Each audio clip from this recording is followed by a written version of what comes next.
Ok, on va discuter de finances. Ça fait plus de 10 ans que je travaille en banque. Le but, c'est vraiment de supprimer tous ces stigmas et traumas financiers générationnels qui sont passés de génération en génération. Attends, c'est quoi un CELI déjà? Là, je t'ai donné les trois étapes. Mais tu vois, la stratégie de budget, elle est super importante également. Toutes ces conversations, elles sont super importantes. Et commencer tôt, commencer petit, c'est super important. Fondatrice et éducatrice financière, elle est une femme multifacette qui cumule plus de 10 ans d'expérience en banque et finance en France, au Luxembourg et au Canada. À travers sa compagnie 1, 2, 3 Finance, sa mission est de rendre l'éducation financière accessible, attrayante et facile à comprendre. Recevez avec moi Alexia Kitoko. J'ai dans la place non seulement une dame qui est experte en la matière, mais quelqu'un qui rend l'éducation financière non seulement amusante, mais facile à retenir. Cette personne n'est nulle autre que la belle Alexia Kitoko. Bonjour à tous et à toutes. Bonjour Eunice, merci beaucoup de me recevoir. De rien, merci d'être là. J'ai vraiment tenu à avoir cet épisode-là parce qu'il y a beaucoup de stigmas autour des discussions autour de l'argent. Et j'ai vraiment voulu avoir quelqu'un qui a vécu dans ce domaine-là pour un bon moment et qui est aussi passionné à propos de l'éducation financière. Et pour commencer, on a écouté la petite vidéo à propos d'Alexia, mais il est important que Alexia elle-même se présente. Absolument. C'est qui Alexia? C'est qui Alexia? Waouh! Alors Alexia, elle est passionnée de danse, elle est passionnée de boxe et de voyage. J'ai fait 2 ans de boxe en compétition en Europe, 1 an en France, 1 an au Luxembourg. Et à côté de ça, donc, je suis danseuse professionnelle. Wow. J'ai un photobooth avec ma petite sœur qu'on loue pour des événements.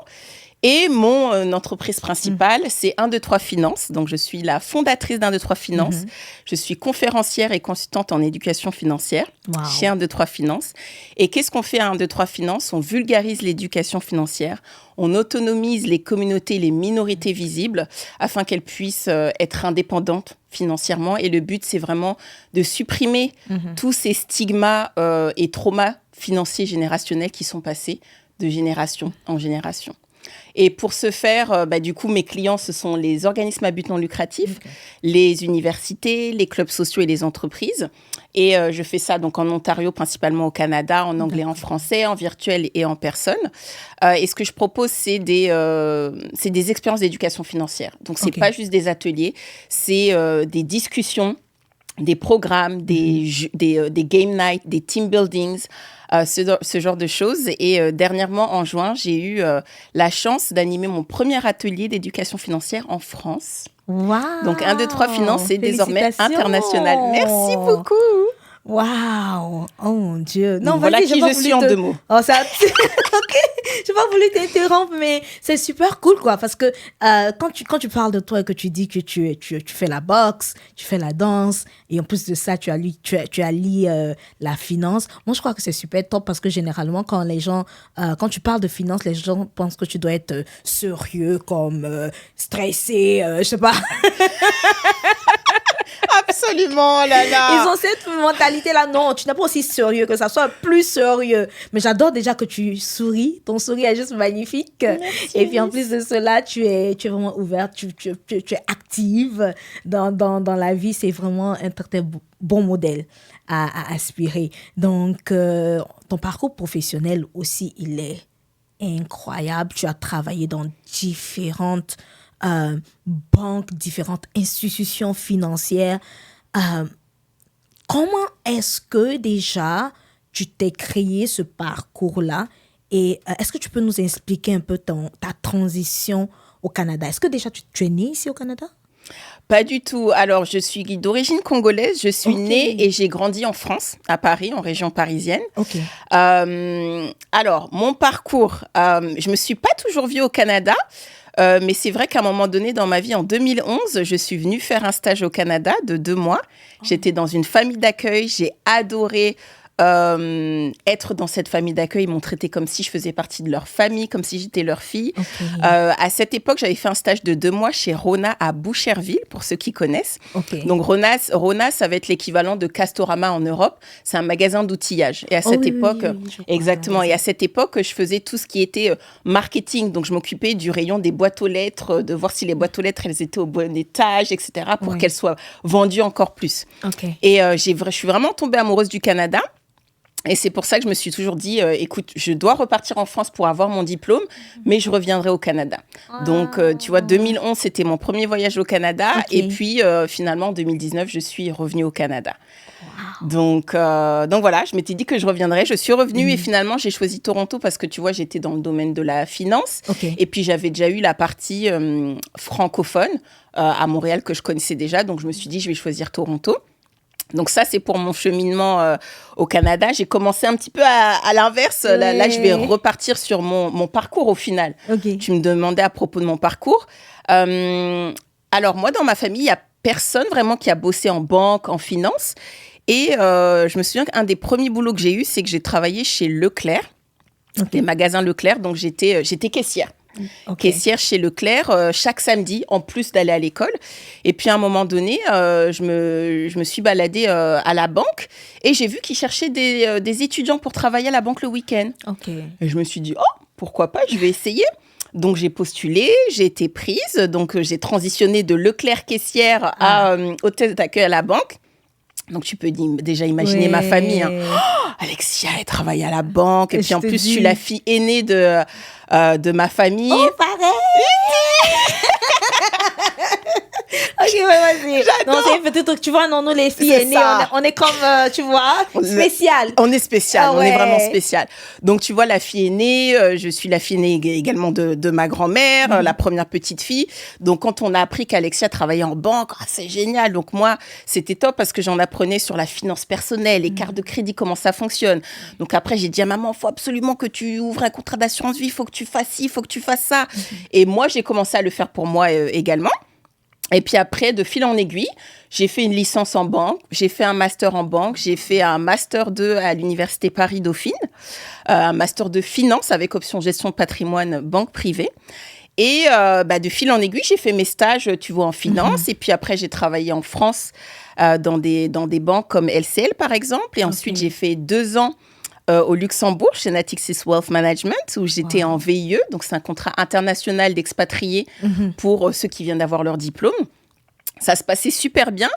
Mais il faut savoir que pendant ce temps-là, chaque année, je faisais quand même ma demande de PVT pour revenir au Canada. Et j'étais jamais sélectionnée. Du coup, je me dis, bon, je vais faire 1 an au Luxembourg. Je vais faire 2 ans au Luxembourg. Et finalement, la 2e année au Luxembourg, on allait peut-être me proposer un CDI, mais j'ai été tirée au sort pour venir au Canada.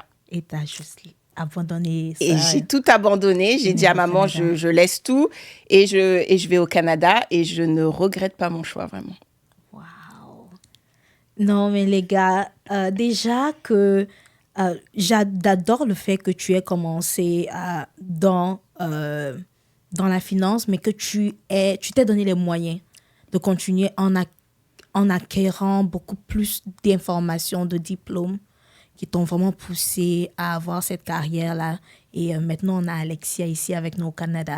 Et elle a choisi de venir en Ontario. Oui, absolument. Attends, ton anglais, il était bon avant de venir? Alors, c'est une très bonne question à poser. Il va falloir être honnête, là. Oui, j'en veux savoir, au fait. Alors, moi, j'ai toujours adoré l'anglais. J'ai toujours été très bonne à l'école en langue en général. J'ai fait de l'anglais, de l'espagnol, j'ai fait 1 an d'italien. J'ai toujours adoré les langues. Donc, j'étais assez bonne, honnêtement, j'étais assez bonne en anglais. Après, il faut le dire, en France, l'éducation qu'on a par rapport aux langues, on est mauvais. On est mauvais dans les langues parce que, tu vois, on apprend une langue et puis après, on commence à travailler. Et on ne pratique plus la langue. C'est vrai, les langues, c'est ce qu'on appelle, c'est langue vivante. Tu te souviens, quand j'étais à l'école, langue vivante 1, anglais, langue vivante 2, espagnol. Donc, une langue, ça se pratique, sinon ça se perd. Ouais. Donc, après, j'avais perdu un petit peu. Et puis, au final, je suis partie au Luxembourg pendant 2 ans. Donc, ça m'a permis vraiment de me remettre à la pratique de l'anglais au quotidien, même si Natixis, c'était une banque française. et principalement au Luxembourg, on va parler français, on parle un petit peu anglais, mais dans la banque, tu travailles dans une banque française avec que des Français, bon, tu parles français. Donc j'ai pratiqué quand même, mais voilà, moi je pensais que j'avais un bon niveau, tout ça. Et puis après, je suis arrivée au Canada. Et ben, c'était un petit peu compliqué au final. C'était un petit peu compliqué. J'avais quand même un bon niveau d'anglais. Je pouvais vraiment me débrouiller. Mais c'était compliqué, par exemple, pour me faire des amis dans les cercles d'amis où, tu vois, il y a une fête le samedi soir. Ouais. On est 20. Tout le monde parle anglais. Ça parle fort. Tu sais de suivre les conversations. Tout le monde parle en slang, en plus le slang de Toronto. Oui, c'est différent. C'est différent, tu vois. Nous, en France, on n'apprend pas forcément le slang. Et si on apprend le slang, ça va être le slang de peut-être, tu vois, l'Angleterre ou des choses comme ça, mais pas typiquement de Toronto. Et donc, j'ai eu un peu de mal avec ça au début, à me faire des relations amicales tout de suite qui sont assez fortes. Parce que notamment, les premières soirées, je prétendais comprendre en fait ce qui se passait autour de moi. Tu vois, quelqu'un fait une blague, je vois que tout le monde rigole, je ris fort, j'ai rien compris, je vais rire fort, à gorge déployée. On a tous été là. Je suis ravie que je n'étais pas la seule au fait. Ah non, t'es pas la seule. Okay, donc cool. ces moments, et quand j'y repense, c'est des moments qui sont drôles maintenant quand j'y repense, tu vois, mais c'est vrai que sur le moment, tu te dis, mais je vais pas y arriver, quoi. Je pensais que j'avais un bon niveau, j'ai bossé au Luxembourg, tout ça. Et puis t'arrives, après tu te fais des tu te dis, le niveau d'anglais, finalement, c'est, voilà. Ouais. Non, mais aussi, je me demande, est-ce que c'était toi qui te mettais la pression ou tu recevais cette pression du public? Est-ce que tu penses que les gens avec une attente au niveau de ton anglais, ou c'est peut-être toi qui te mettais aussi cette pression? Je pense que les gens, généralement, ils ont rarement des attentes parce qu'au final, tu vois, ils ne te connaissent pas, tu viens d'arriver dans le pays, enfin, whatever, pour eux, tu vois. Oui. Mais moi, j'ai toujours été une personne qui, honnêtement, me met assez la pression, notamment en tant que fille aînée. On m'a beaucoup mis la pression dans ma famille, que ce soit... Tu dois être la meilleure. Exactement, tu dois être la meilleure, tu dois montrer l'exemple, tu ne dois pas faire de bêtises, sinon tes petits frères et sœurs vont faire des bêtises. Donc, beaucoup de pression de mes parents, de mes grands-parents, de mes oncles, de mes tantes.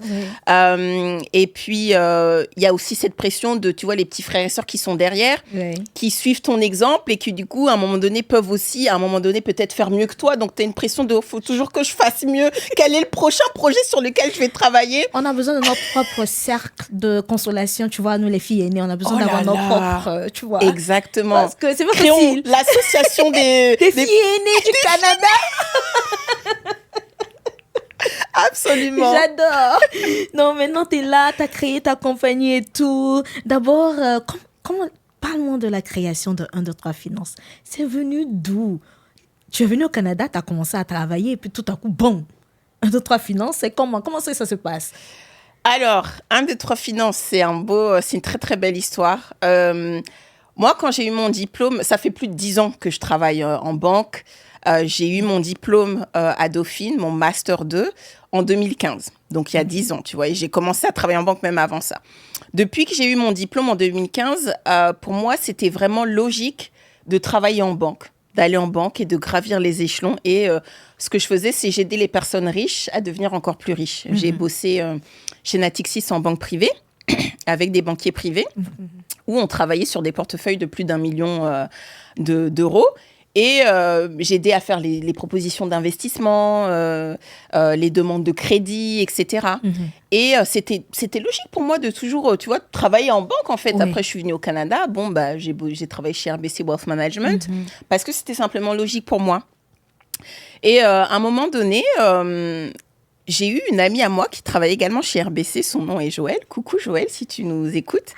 Qui avait été référée chez RBC comme moi par un de nos amis et qui comprenait pas grand-chose à tout ce qui est, tu vois, tout ce qui est produits d'épargne pour les employés, pour la retraite, etc. Quand tu dois bien connaître ça, toi qui est dans le domaine bancaire. Et moi, quand je suis arrivée chez RBC, tout de suite, j'ai vu ces produits-là. Ah, j'épargne, donc je maximise. Comme ça, la banque va me verser toutes les 2 semaines de l'argent gratuit que je vais investir. Je choisis mes propres investissements, etc. Alors que la plupart des gens, au final, ceux qui s'y connaissent pas en banque, ils vont laisser tout en mode défaut. Bon, c'est la banque qui investit pour moi. Je ne sais pas du tout sur quoi je suis investie. Oui. Et j'en parlais avec mon amie Joël et je me suis dit, ah mince, mais du coup, tu n'as pas demandé à notre amie qui nous avait référé. Elle dit, si, je lui ai demandé, mais lui, ça fait 5 ans qu'il est là et puis il n'y connaît pas grand-chose, il a laissé tout en défaut. Du coup, je me suis dit, waouh. Donc, j'ai fait un rendez-vous en ligne d'1 heure avec Joël. Okay. Et je lui ai décrit simplement, d'une façon simple, claire et précise, qu'est-ce qu'elle avait, qu'est-ce que c'était que ces produits d'épargne. Et elle a fait ses modifications. Elle m'a dit, OK, super, je comprends mieux. Maintenant, je vais aller prendre rendez-vous avec mon conseiller, etc. Et puis, je lui ai dit, mais tu sais pourquoi, si ça t'intéresse tant, pourquoi tu n'es pas allé chercher sur Google ou demander prendre rendez-vous chez des conseillers. Elle me dit, écoute, sur Google, moi, j'y comprends rien. Je n'ai pas fait finance. Je vais sur Google, je ne sais pas ce qui est vrai du faux. Oui. Je vais voir mon conseiller à la banque X, il va me proposer des produits X, à la banque Y, il me propose des produits Y. Je ne sais pas, je n'ai pas confiance, je ne sais pas comment faire, par où commencer. Donc, elle m'a dit, maintenant que tu m'as fait ce petit rendez-vous, j'y comprends mieux, j'ai pris rendez-vous chez mon conseiller, il m'a expliqué, maintenant j'ai compris parce que tu m'as expliqué telle et telle chose. Donc ça, c'était génial. Et elle m'est revenue peut-être 2 mois après pour me dire, regarde, mes investissements qu'on a modifiés, ils ont augmenté. Je ne sais plus de quel montant à quel montant c'était passé, mais ça avait vraiment bien augmenté. Elle avait vu la différence, du coup, elle était super contente. Et maintenant, Joël, c'est quelqu'un qui investit à 100%, elle a son compte sur Wealthsimple, elle éduque sa famille à l'éducation financière. Et tu vois, voilà, donc c'est vraiment elle qui a confirmé mon envie d'éduquer les gens. Après, je l'ai fait avec une autre amie, une deuxième amie. Et puis, je me suis dit, bon, c'est peut-être ça que je dois faire, tout en sachant que chez RBC, je commençais à m'ennuyer un petit peu. Ensuite, j'ai changé de rôle dans une fintech et au début, c'était top, j'adorais ce que je faisais. En même temps, j'avais lancé en 2, 3 finances. Et au bout de quelques mois, dans le nouveau travail, je continue à m'ennuyer en fait. Et je me suis dit, mais c'est pas possible. 1, 2, 3 finances, c'est ça que je dois faire. C'est mon calling, c'est mon pourquoi en fait. Ouais. Ouais, et c'est parti comme ça. Et c'est parti comme ça. Et depuis, je fais ça à temps plein depuis janvier 2025. Je suis la fondatrice à temps plein d'1, 2, 3 finances. Et je me réveille chaque matin dans mon pourquoi, stepping into my purpose, donc vraiment dans mon pourquoi, et à changer la vie des gens. J'ai eu l'opportunité d'inviter Alexia à un de mes ateliers dans l'un de mes projets du nom de The Empowered Reader Circle. Et je lui ai dit, Alexia, j'ai besoin de quelque chose de pratique. Je veux pas les théories avec beaucoup de définitions. Je veux vraiment quelque chose de pratique où les participants vont quitter l'atelier et puis ils sauront exactement comment commencer à investir. Ils seront un peu plus confiants dans leur habilité à investir. Donc, je lui ai donné ce désir-là et puis elle a dit, il n'y a pas de problème, je viens. Donc, on a eu l'atelier juste le samedi passé et on a fini l'atelier, les gars. Déjà, je suis très expressive. Je suis très expressive. Tu le vois sur mon visage. Quand je suis contente, j'étais sur le Zoom et puis je vois Alexia qui partage son écran et puis elle nous montre la fiche d'info. Je dis, non, si j'avais, tu vois, à l'église, il y a souvent quand quelqu'un dit quelque chose de très, très deep, tu commences à courir, tu sautes. Honnêtement, j'ai commencé à tellement m'agiter sur l'écran. Alexia était comme, oh, je vois une qui est très, très inspirée par ce qui se passe. Parce que honnêtement, j'aurais jamais pu penser qu'elle allait faire sortir ça. Je croyais qu'elle allait juste sortir quelque chose de cliché. Non, allez-y investir et tout. Mais honnêtement, jusque-là, je suis comme... Je suis ébahie. Comme tellement elle a dépassé mes attentes. Donc, les amis, les idées que vous avez, les capacités que vous avez à faire certaines choses, des fois, on se dit c'est inné, mais ça peut créer d'autres choses. Parce que si tu n'avais pas pris cette initiative-là de lancer 1, 2, 3 finances, tu n'aurais pas vraiment eu cet impact-là sur ma vie. Imagine l'impact que tu as eu sur moi. Et puis, imagine l'impact que tu as avec les personnes que tu éduques. Chaque jour, c'est juste incroyable, quoi. Et je te dis félicitations, merci d'avoir eu le courage de le faire.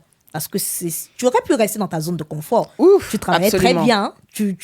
Déjà, tu avais les diplômes qu'il fallait, tu avais l'expérience, mais tu as pris ce risque-là d'aller dans l'entrepreneuriat. Et je te remercie vraiment de l'avoir fait parce que ça change des vies, effectivement.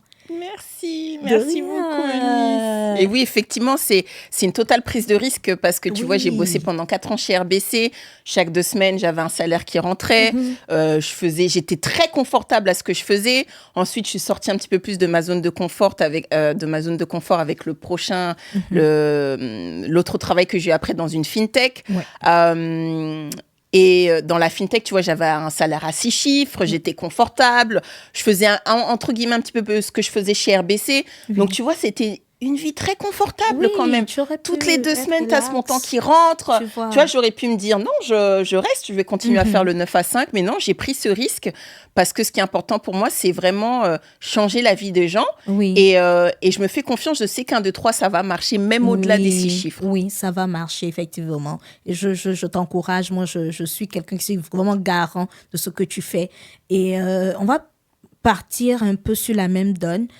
Dans notre communauté, je vais parler de la mienne parce que, bien sûr, je suis ivoirienne. Pour ceux qui ne le savent pas, mon papa est togolais, ma maman est ivoirienne, mais j'ai passé beaucoup de mon temps en Côte d'Ivoire, donc j'ai le passeport vert. J'ai le passeport ivoirien. Donc, dans ma communauté, c'est un peu tabou de parler d'argent. Si tu veux parler d'argent, montre-leur que tu es un Jay-Z, comme tu as les millions dans ton compte. Et là, ils vont t'écouter. Mais si tu n'as pas les millions, ils se disent, pardon, il ne faut pas nous déranger. Pourquoi est-ce que tu parles d'argent, John, please? Donc, toi, tu es éducatrice financière. Est-ce que tu peux nous dire pourquoi est-ce qu'il est important de changer la narrative ici? Waouh, je pourrais y passer des heures, donc je vais essayer d'être courte. Mais le tabou familial, c'est quelque chose qui est énorme pour moi et qui prend énormément de place dans mes ateliers, dans les expériences que je propose. Parce que c'est vraiment le but, comme je te disais tout à l'heure, moi, mon but, c'est vraiment d'éliminer tous ces traumas financiers qui sont passés de génération en génération, dont celui-ci. Je suis congolaise, je suis née et grandie à Paris et j'ai grandi dans la même chose. On ne parle pas d'argent, l'argent c'est pour les personnes méchantes, ne parle pas de tes projets, tu vois, on ne sait jamais, ne parle pas d'argent, on ne sait jamais ce qui peut arriver.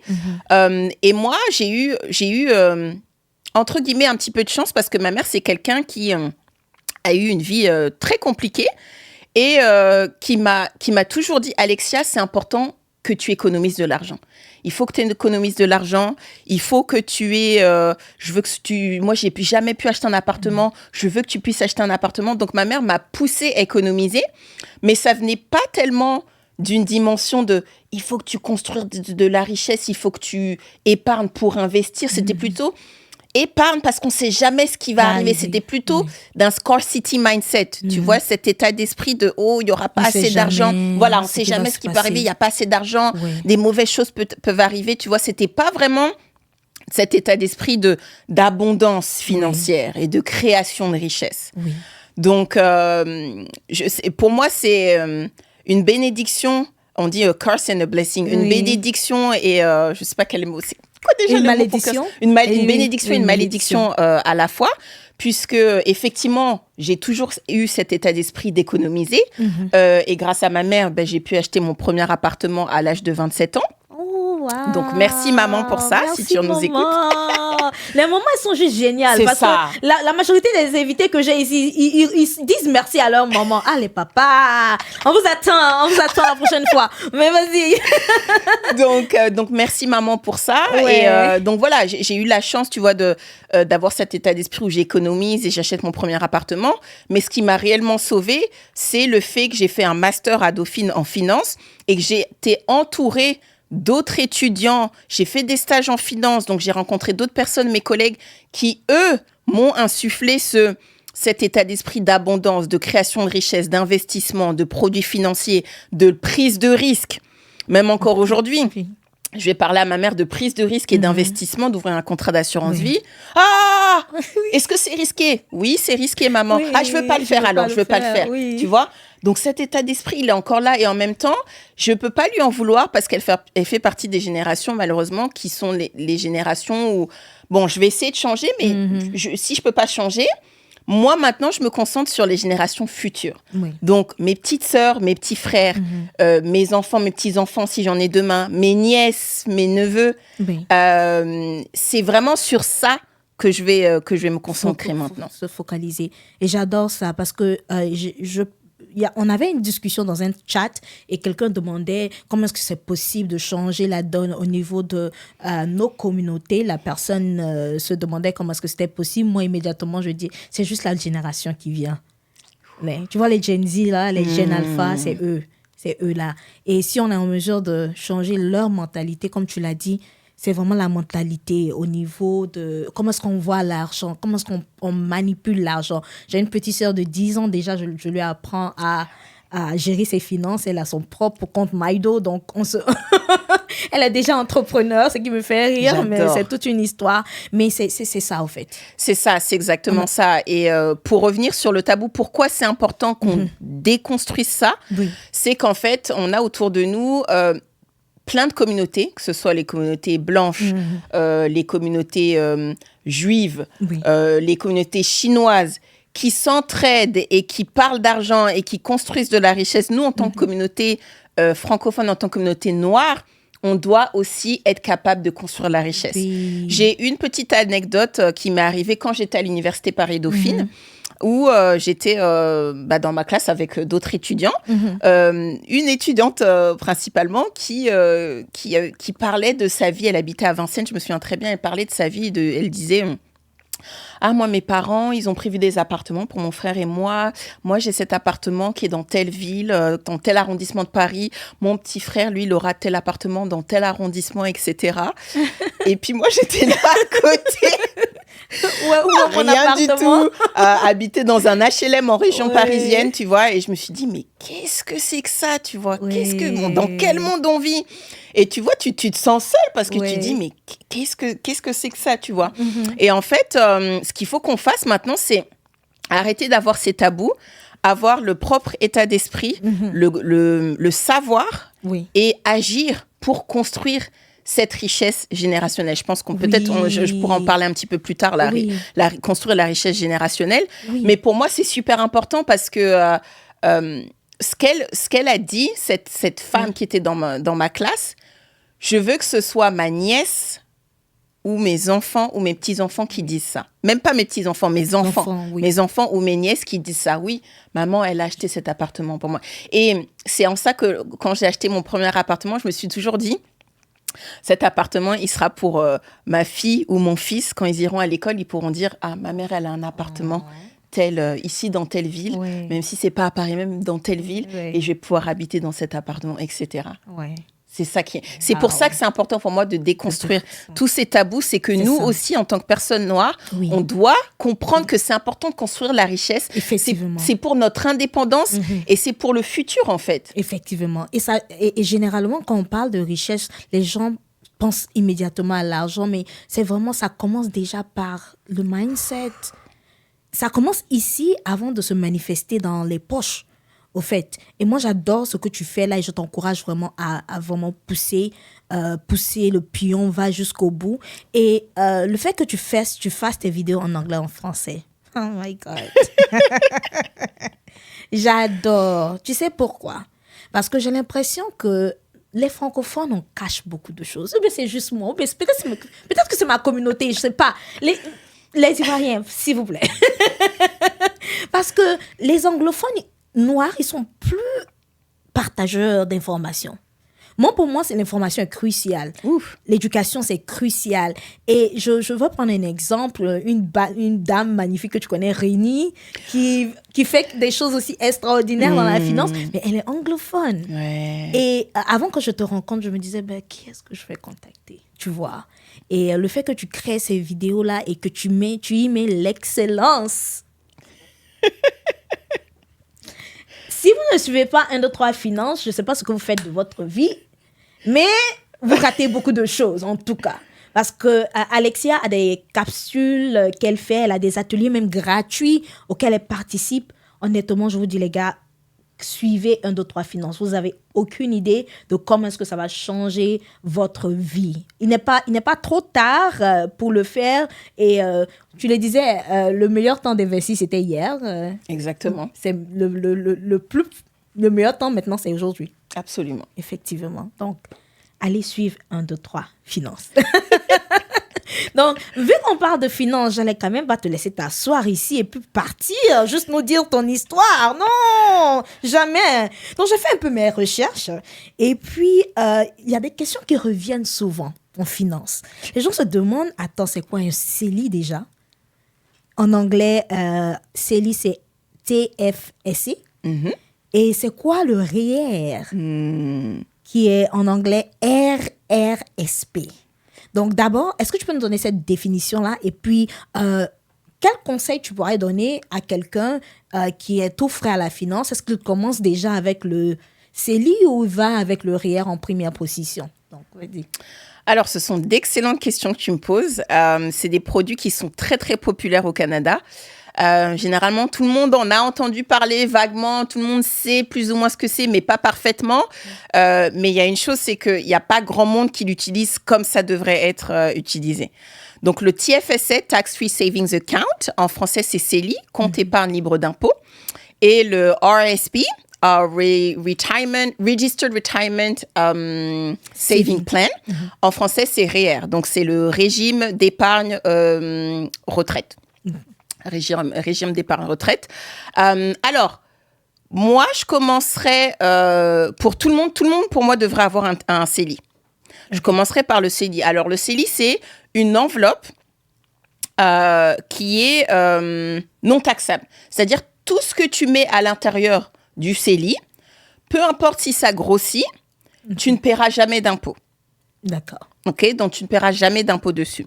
Alors, attention, il y a des cas exceptionnels où il ne faut pas utiliser le CELI. Par exemple, si tu utilises si tu ouvres un CELI, que tu investis dans des actions ou des fonds qui vont donner des dividendes de sources étrangères, par exemple de sources américaines ou quoi, là, il y a moyen que tu aies une pénalité. Donc, vraiment, ne faites pas ça. Le CELI, c'est pour tout ce qui est...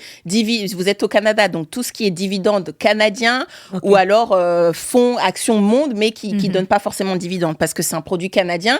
Donc, le Canada veut que vous investissiez quand même au Canada.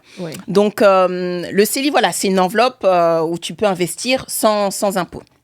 Alors, tu me diras peut-être, mais c'est génial, c'est-à-dire que je peux investir 3 millions sur mon CELI sans limite, etc. Non, le CELI, il a une limite. Donc, il y a une limite annuelle qui change chaque année. Cette année, c'est $7,000 en 2025. Et elle va probablement augmenter, et elle a augmenté chaque année. Et en fait, une fois si vous n'avez pas encore de CELI, que vous n'avez pas ouvert de CELI de toute votre vie, vous pouvez récupérer les contributions annuelles des années passées depuis vos 18 ans. Si vous êtes né au Canada ou si vous étiez au Canada avant vos 18 ans. Ou alors, si vous êtes arrivé après vos 18 ans, dans ce cas-là, vous pouvez récupérer votre contribution annuelle depuis le moment où vous êtes arrivé au Canada jusqu'à maintenant. C'est-à-dire que moi, par exemple, si je n'avais pas de CELI, je suis arrivée au Canada en 2019. Donc, je peux récupérer ma contribution annuelle de 2019, 2020, 2021, 2022, etc. jusqu'à 2025. Et comme les plafonds annuels, ils changent à chaque fois, on peut pas savoir parfaitement quel est... OK, là, j'arrive au Canada, combien je peux investir? Donc, ce qu'il faut faire, que ce soit pour le CELI ou pour le REER, c'est aller sur le site du Canada Revenue Agency, donc l'Agence Revenu du Canada, et vérifier quelle est votre contribution disponible sur le CELI et quelle est votre contribution disponible sur le REER. Je vois. Donc ça, c'est la façon la plus facile de le faire. Ensuite, tu as le REER. Comme je disais, c'est un compte d'épargne qui est disponible à partir de 18 ans ou dès que tu commences à travailler, en fait. Le REER, tu peux investir chaque année dessus, mais tu as un montant maximum. C'est-à-dire que tu peux investir maximum 18% de ton salaire de l'année passée. Donc, admettons, on est en 2025. En 2025, si l'année dernière, en 2024, je gagnais $100,000, aujourd'hui, en 2025, je peux investir 18% de $100,000. Donc, $18,000. OK. En fait, le REER, ce qu'il vous donne, c'est que sur ces 18% que vous investissez, vous allez pouvoir avoir une réduction d'impôts. Donc, une fois que vous déclarez vos impôts, en 2025, vous dire, les impôts en 2024, j'ai contribué $18,000 dans mon REER, donc fais-moi réduis s'il te plaît mes impôts. Et par contre, donc, comme sur le CELI, c'est plus pour tout ce qui est investissement de court terme ou lorsque vous voulez récupérer l'argent, vous pouvez récupérer l'argent rapidement comme vous voulez. En une fraction de seconde, vous faites le virement sur votre compte bancaire. Alors que le REER, c'est de l'argent qui va être bloqué, entre guillemets, jusqu'à la retraite. OK. Et une fois, à partir d'un certain âge, une fois que tu pars à la retraite, là, tu peux modifier et tu peux soit le transformer en un autre compte, soit tu récupères cet argent. Tu peux également le récupérer en une fois ou alors en rente. D'accord. Il y a 2 raisons pour lesquelles tu pourrais récupérer ton argent du REER sans payer d'impôts. C'est soit si tu achètes un bien immobilier, toi ou ton époux, vous achetez un bien immobilier. Dans ce cas-là, tu peux récupérer cet argent sans impôt. Mais admettons, si tu récupères 10 000, tu seras quand même obligé de rembourser les 10 000 sur ton compte, mais comme un prêt, mais sans intérêt, en fait. Tu vois ? Donc, il y a ça. Et la deuxième raison, c'est si tu retournes à l'école. Toi ou ton époux, vous retournez à l'école. OK. Et dans ce cas-là, vous pouvez récupérer. En dehors de ces 2 raisons, dès que tu dois récupérer de l'argent de ton REER, tu vas être taxé à un taux qui est assez élevé. Okay. Donc, le but, c'est d'investir jeune, le plus jeune possible dans le REER, et ensuite récupérer cet argent une fois que tu seras à la retraite. Et une fois que tu seras à la retraite, lorsque tu récupères cet argent, tu paieras moins d'impôts vu que tu seras à la retraite, tu n'auras plus de revenus. Donc, ta tranche marginale d'imposition, elle aura diminué. Oui. Okay. Donc ça, c'est l'intérêt du CELI, l'intérêt du REER. Moi, je conseillerais à tout le monde de commencer par le CELI. Et même avant le CELI, je conseillerais à tout le monde de commencer par le fonds d'urgence. Le fonds d'urgence, c'est la première étape avant de commencer à investir. Donc, c'est entre 6 mois à 1 an de dépenses annuelles que tu as sur un compte que tu peux mettre sur une banque qui va te donner un taux élevé. Tu as ce compte-là et après, tu ouvres un CELI. Tu investis sur ton CELI et ensuite tu ouvres un REER. Il y a une remarque que j'aimerais bien faire. Le CELI, ça s'appelle compte épargne libre d'impôt. Réellement, ça devrait s'appeler compte d'investissement libre d'impôt. C'est vrai. Parce que ça biaise les gens. C'est pour ça que tout le monde ouvre un CELI à la banque, chez RBC, et le laisse dormir. Ils mettent l'argent, ils le laissent dormir. Oui. Alors que ces 2 comptes-là, ils devraient être... Tu m'as posé la question, par quoi on commence le CELI, REER ? Choisir les enveloppes, c'est très bien. On a choisi le CELI, on a choisi le REER. Oui. Maintenant, l'étape d'après, la plus importante, c'est qu'est-ce qu'on met à l'intérieur. C'est super important. Je fais souvent cette comparaison, la comparaison avec les graines. Demain, si je te donne des graines, tu vas avoir, je te donne 3 graines, tu vas avoir 3 graines. Oui. Si je t'en donne encore plus, tu vas avoir plus de graines qui vont s'accumuler, qui vont grossir. Oui. Ça, pour moi, c'est l'épargne. C'est le même principe que mettre de l'argent dans une tirelire. Tu le mets, ça grossit pas, ça reste là. Et puis, tu perds même de l'argent à cause de l'inflation. Maintenant, on va parler de l'investissement. Si je te donne des graines et qu'à la place de les mettre dans un pot, tu les plantes dans un pot avec de la terre.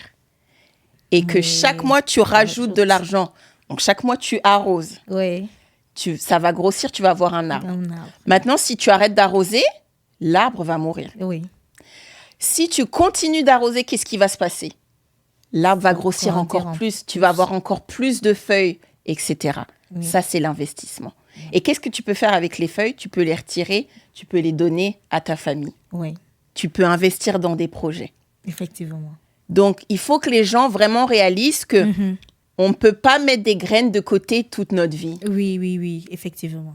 Il faut qu'on agisse et qu'on soit capable de faire grossir ces arbres, donc d'investir. Et là, tu passes à ma question de manière indirecte. C'est quoi le parcours ou les étapes pour créer une richesse intergénérationnelle ?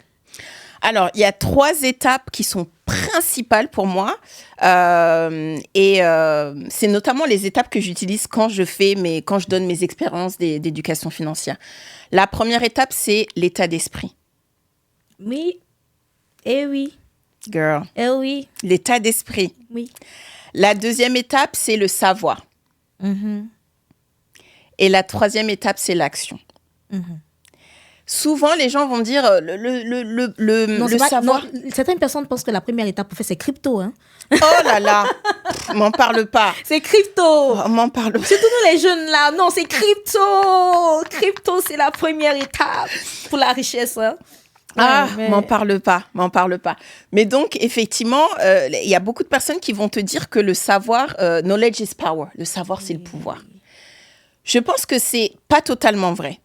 Parce qu'il y a beaucoup de gens, au final, qui savent ce que c'est un CELI, qui savent ce que c'est un REER, mais qui ne l'utilisent pas de la bonne manière. Parce qu'ils viennent d'un scarcity mindset.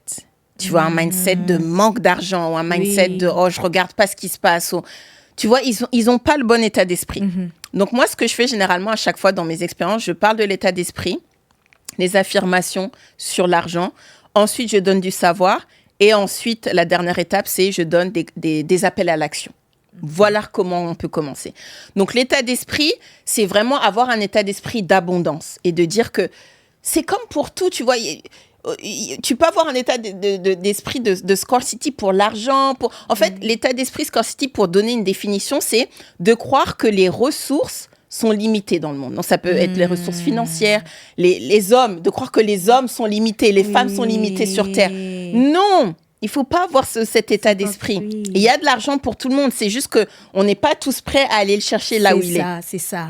Donc vraiment, l'état d'esprit, c'est en premier. Avoir un état d'esprit d'abondance et de oui, je veux grossir, je veux communiquer, je veux partager les informations. Tu parlais tout à l'heure dans la communauté francophone, on ne partage pas trop. Je pense que c'est aussi un petit peu culturel, la communauté francophone et même afro-francophone où non, partage pas tes projets, ça va te porter l'œil. Et j'ai vu des gens autour de moi ne pas partager certaines choses de peur que peut-être que quelque chose de mauvais arrive. Exactement, tu vois. Donc l'état d'esprit, travailler l'état d'esprit, très important. Ensuite, le savoir, c'est s'éduquer. L'éducation, elle est là. Moi, ce que je fais pas de conseils, je fais de l'éducation. Donc tout ce qui est sur Google, je le prends, je le vulgarise. C'est ça. Donc le savoir, super important. Donc de s'éduquer, que ce soit par un programme en ligne, aller à des ateliers. Podcast, écouter un podcast, lire un livre, faire un groupe WhatsApp avec tes amis. En fait, parler plus d'argent. Parce que j'ai remarqué quelque chose. Quand tu parles d'argent, le plus tu parles d'argent, quelqu'un va te dire « Oh non, ta stratégie, là, elle n'est pas la bonne. » Et c'est comme ça, en fait, qu'on apprend et puis on s'ajuste. Et j'ai eu un atelier.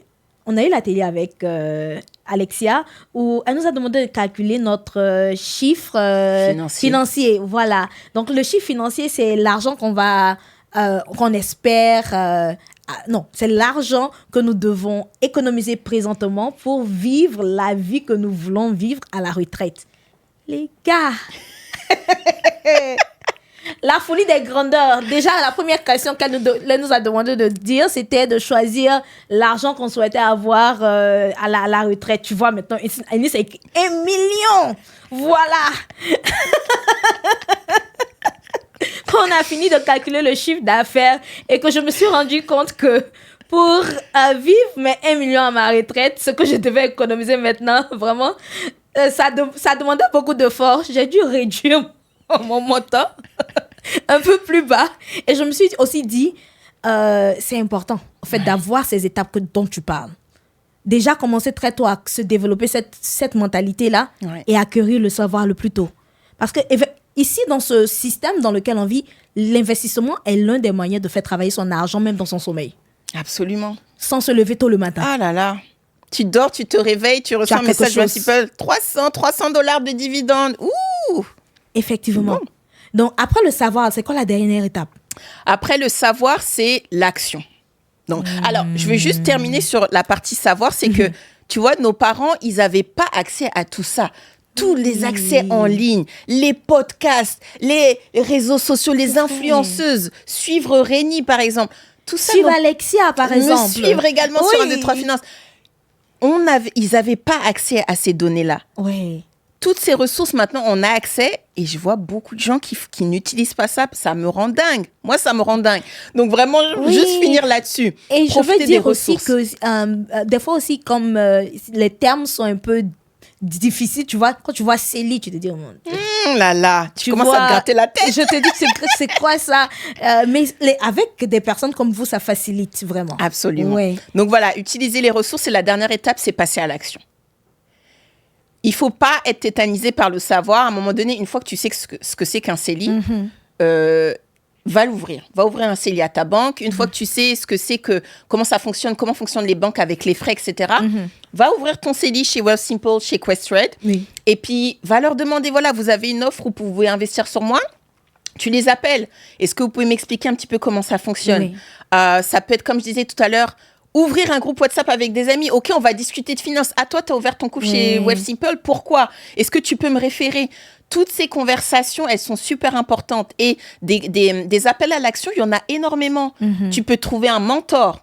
Tu peux prendre rendez-vous chez ton conseiller à la banque, c'est gratuit. Oui. Tu peux prendre rendez-vous chez un conseiller indépendant, c'est gratuit également parce que le conseiller indépendant, il va se faire payer par les frais d'autres compagnies. Oui. Tu peux faire une stratégie de budget.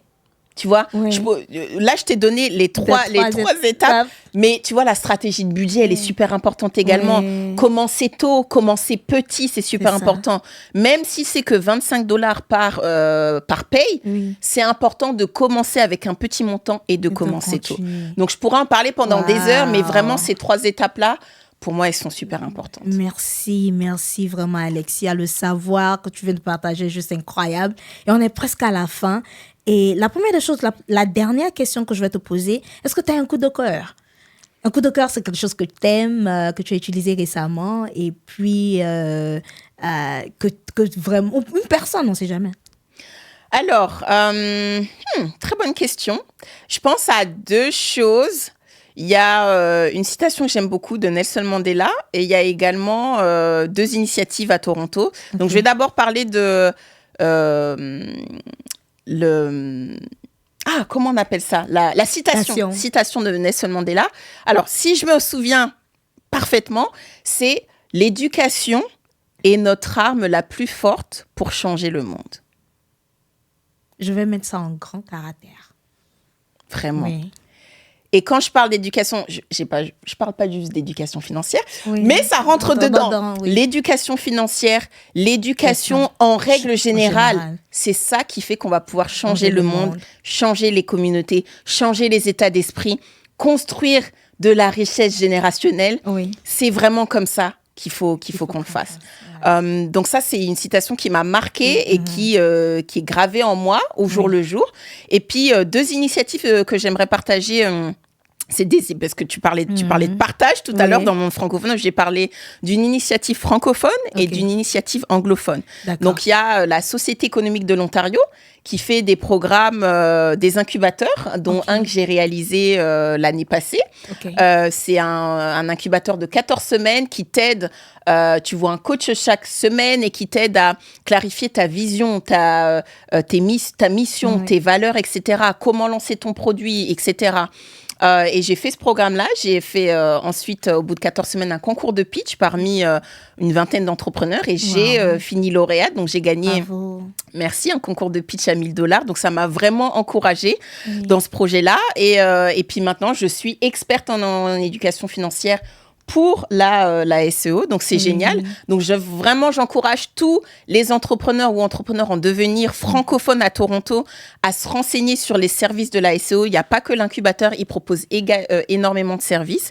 Et il y a un deuxième incubateur qui lui est anglophone pour les entrepreneurs noirs qui t'aide également à te lancer dans ton entreprise ou à solidifier tes compétences. Moi, j'ai fait un programme avec eux l'année passée, donc j'ai été diplômée de Schulich, l'école de business ici au Canada, qui est reliée à York University.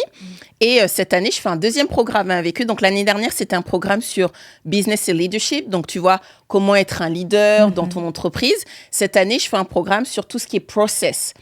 Donc toujours avec York University, mais cette fois-ci, c'est mettre en place tous les process qui vont faire fonctionner ton entreprise, tout ce qui est process et automation. Donc, ces 2 programmes, ils ont été révélateurs pour moi. Donc, c'est important pour moi de partager à tous ceux qui nous écoutent, qui pensent peut-être à l'entrepreneuriat. Arrêtez d'y penser, inscrivez-vous à ces 2 cohortes et vous n'allez pas le regretter. Merci vraiment. Et dernière question, quel impact aimerais-tu avoir ou comment est-ce que tu voudrais que les gens se rappellent de toi dans quelques années? Wow. J'aimerais que les gens se rappellent que j'ai été une lueur et un rayon de soleil dans leur vie. Je suis quelqu'un qui... je suis passée par énormément de choses, mais je suis toujours souriante, avenante, très empathique. J'aime aider les gens, j'aime élever les gens.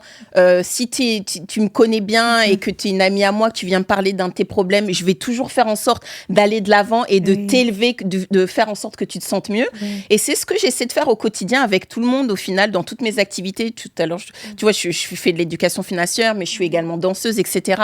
Donc, dans tout ce que je fais, j'aime que les gens se sentent encore plus heureux une fois qu'ils m'ont connue. Et également, peut-être que j'ai changé leur vie, que ce soit par rapport à l'éducation financière. J'ai envie que les gens se souviennent et se disent « Waouh, grâce à Alexia, maintenant, j'ai changé ma vie par rapport à l'éducation financière et je me sens mieux dans ma vie, tout simplement. » Et tu le fais. Merci pour cette lueur d'espoir que tu es. Et c'était tout pour nous. Merci de nous avoir écoutés et surtout, prenez note des étapes. On se retrouve la prochaine fois.